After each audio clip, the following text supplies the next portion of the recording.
Hello दोस्तों, कैसे हो आप सब। दोस्तों आज हम लोग सीखने वाले हैं अदानी इलेक्ट्रिसिटी का ऑनलाइन बिल पेमेंट कैसे करते हैं विथ नेट बैंकिंग। मतलब नेट बैंकिंग से हम लोग ऑनलाइन पेमेंट कैसे करेंगे, ये आज हम लोग सीखने जा रहे हैं। तो देखो दोस्तों, यहाँ पे गूगल में मैंने अदानी इलेक्ट्रिसिटी बिल पेमेंट ऐसा मैंने यहाँ पे टाइप किया। टाइप करके सर्च करने के बाद गूगल ने मेरे सामने कुछ रिजल्ट रखे। तो ये जो पहला लिंक है ना, उसके ऊपर राइट क्लिक करके हम लोग क्या करेंगे, open link in new tab, उसके ऊपर क्लिक करेंगे। देखो यहाँ पे न्यू टैब जनरेट हो गया। अभी यहाँ पे पूछा जा रहा है आपको आपका अकाउंट नंबर, आपका जो बिल आता है ना, वो बिल का अकाउंट नंबर यहाँ पे डालना है। तो मैं मेरा अकाउंट नंबर डाल रहा हूँ और यहाँ पे दिख रहा है कैप्चा। कैप्चा को क्या करेंगे, हम लोग क्लिक करेंगे और I am not a robot के ऊपर क्लिक करेंगे, क्विक पे करेंगे। दोस्तों I am not a robot के ऊपर क्लिक करने के बाद ये आपको पूरे बिल डिटेल्स आई है, आपकी सामने दिख रहा है आपको। ओके, उसके बाद में नीचे जाओगे तो देखो यहाँ पे दिख रहा है आपको, यहाँ पे पूरा आपका बिल डिटेल्स मिल रहा है, आपका अमाउंट कितना टोटल बाकी है वो दिख रहा है, रिमेनिंग अमाउंट कितनी है वो आपको दिख रहा है। अभी यहाँ पे नीचे आपको ईमेल डालना है और आपका नीचे मोबाइल नंबर डालना है। तो यहाँ पे मैं ईमेल फिल कर रहा हूँ।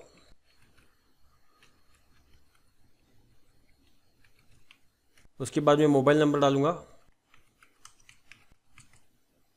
उसके बाद में यहाँ पे देखो नीचे दिख रहा है पेमेंट मेथड, यहाँ पे पेमेंट गेटवे दिख रहा है, यहाँ पे अलग अलग पेमेंट्स मोड दिख रहे हैं, VDS payments mode, security deposit payment, ये सब यहाँ पे दिख रहा है।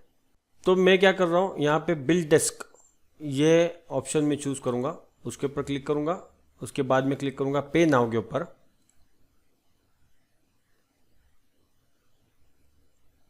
पे नाउ के ऊपर क्लिक करने के बाद दोस्तों देखो यहाँ पे डेबिट कार्ड क्रेडिट कार्ड सबका ऑप्शंस मुझे दिख रहा है। यहाँ पे देखो आप यहाँ से कोई भी एक पेमेंट मेथड लेके आप पेमेंट आपका कर सकते हो, लेकिन आज हम लोग सीखने वाले हैं नेट बैंकिंग, मतलब इंटरनेट बैंकिंग हम लोग सीखने वाले हैं। तो मैं इंटरनेट बैंकिंग के ऊपर क्लिक करूँगा। अगर आपकी बैंक, ये पहला जो दिख रहा है ना आपको, ये 5 बैंकों में से अगर है आपकी आपकी कोई भी बैंक, तो यहाँ पे कोई भी बैंक के ऊपर क्लिक करिए, आपका जो बैंक है ये। वरना आपको देखो यहाँ पे ऑल बैंक्स दिख रहा है, ऑल बैंक्स के ऊपर जाके अपनी बैंक सिलेक्ट करो। मेरी है बैंक ऑफ बड़ौदा, तो मैं बैंक ऑफ बड़ौदा सिलेक्ट करूँगा। अभी बैंक ऑफ बड़ौदा में 2 अकाउंट होते हैं, जैसे कॉर्पोरेट होता है और एक है रिटेल, तो मैं रिटेल चूज़ करूँगा, क्लिक करूँगा। जो मेथड आप अभी यूज़ कर रहे हो वही मेथड अगर आपको बार बार वापस करना है तो आपको देखो यहाँ पे, मतलब सेव चाहिए ना वो मेथड, तो यहाँ पे देखो सेव दिस कार्ड और बैंक और क्विक पेमेंट। तो मैं यहाँ पे सेव करना नहीं चाहता मेरी कोई डिटेल्स, तो मैं क्या करूँगा, डायरेक्ट मेकअप पेमेंट करूँगा। मेकअप पेमेंट करने के बाद यहाँ पे दिख रहा है मुझे टोटल अमाउंट। आपको यहाँ पे कोई भी कन्वीनियंस फी लगी है या नहीं है, मतलब एक्स्ट्रा कुछ चार्जेस है क्या, ये आपको दिखा रहा है। तो यहाँ पे मेरे पास तो 0 है। ओके, तो मैं क्या करूँगा, यहाँ पे प्रोसीड विथ पेमेंट के ऊपर क्लिक करूँगा। दोस्तों वेट करने के बाद मुझे मेरा बैंक ने जो दिया हुआ है या मैंने क्रिएट किया हुआ है यूज़र आईडी वो मांग रहा है। तो अभी मैं यहाँ पे यूज़र आईडी डालूंगा, फिर लॉगिन के ऊपर क्लिक करूँगा। लॉगिन के ऊपर क्लिक करने के बाद देखो यहाँ पे मुझे क्या मांग रहा है, मोबाइल नंबर मांग रहा है, लेकिन यहाँ पे दिख रहा है आपको आपका कंट्री कोड आपको डालना पड़ेगा। अभी हमारा इंडिया का कंट्री कोड है 91, तो मैं 91 डालूंगा यहाँ पे 91, और उसके बाद में मेरा आगे मोबाइल नंबर। दोस्तों मोबाइल नंबर डालने के बाद यहाँ पे दिख रहा है आपको कंटिन्यू बटन है। कंटिन्यू जैसे आप करोगे वैसे आपके मोबाइल में क्या आएगा, OTP आएगा। तो आपको क्या करना है, OTP यहाँ पे डालना है। तो मैं मेरा OTP यहाँ पे डाल रहा हूँ। उसके बाद में मैं यहाँ पे कंटिन्यू करूँगा। कंटिन्यू करने के बाद देखो यहाँ पे मुझे साइन ऑन पासवर्ड, मतलब साइन इन करने के लिए मुझे पासवर्ड की ज़रूरत है। जो मैंने पासवर्ड क्रिएट किया था वो मैं यहाँ पे डालूंगा। ओके, पासवर्ड डालने के बाद यहाँ पे दिख रहा है आपको कैप्चा दिख रहा है, आपको ये कैप्चा डालना है आपको। फिर लॉगिन के ऊपर क्लिक करना है। लॉगिन के ऊपर क्लिक करने के बाद यहाँ पे ऑर्डर आईडी दिखेगा आपको, नीचे कितने का पेमेंट हो रहा है वो दिखेगा और किसको पेमेंट हो रहा है वो दिखेगा। ओके, फ्रॉम अकाउंट, कौन से अकाउंट से आपका पैसा ट्रांसफर होना चाहिए। तो मैं मेरा यहाँ पे क्या करूँगा, अकाउंट सिलेक्ट करूँगा। यहाँ पे मेरा रिमेनिंग बैलेंस भी दिखा रहा है आपको। ओके, रिमार्क में अगर डालना है तो आप लाइट बिल पेमेंट ऐसा डाल सकते हो या इलेक्ट्रिसिटी बिल पेमेंट डाल सकते हो। रिमार्क डालना है तो डालो, नहीं डालना है तो मत डालो। मैंने तो यहाँ पे डाला कि मेरे रेफरेंस के लिए पता होना चाहिए कि ये ट्रांजैक्शन आईडी जो भी है, ऑर्डर आईडी है, वो कहाँ पे पेमेंट हुआ है। अगर आपको चाहिए तो डालना, वरना मत डालो, मैंने यहाँ पे डाल दिया है। आगे फिर कंटिन्यू के ऊपर क्लिक करेंगे।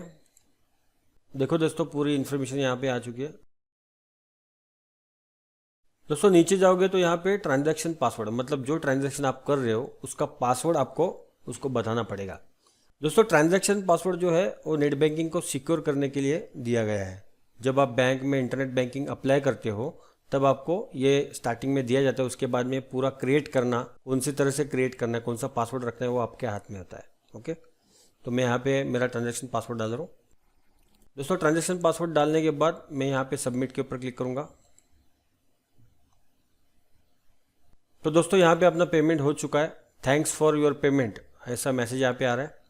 अगर दोस्तों आपको ये ट्रांजैक्शन आईडी वगैरह सब चाहिए तो लिख लो या फिर प्रिंट दिस पेज के ऊपर क्लिक करो।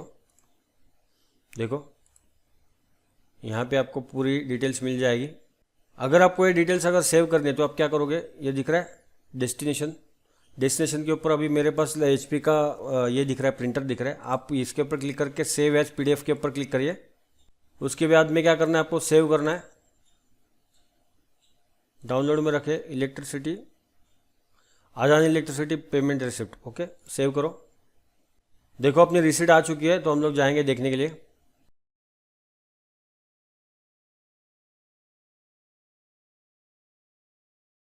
देखो दोस्तों यहाँ पे डेट आ चुकी है और मेरा बिल पेमेंट का पूरा जो ट्रांजैक्शन आईडी है, ट्रांजैक्शन नंबर है, वो भी मेरे पास आ चुका है। ऑर्डर नंबर आ चुका है, अकाउंट नंबर है, पूरा का पूरा बिल डिटेल्स यहाँ पे मुझे दिख रहा है। ओके, तो दोस्तों आज के लिए बस इतना ही। मिलते हैं नए दिन नए टॉपिक के साथ। Thank you.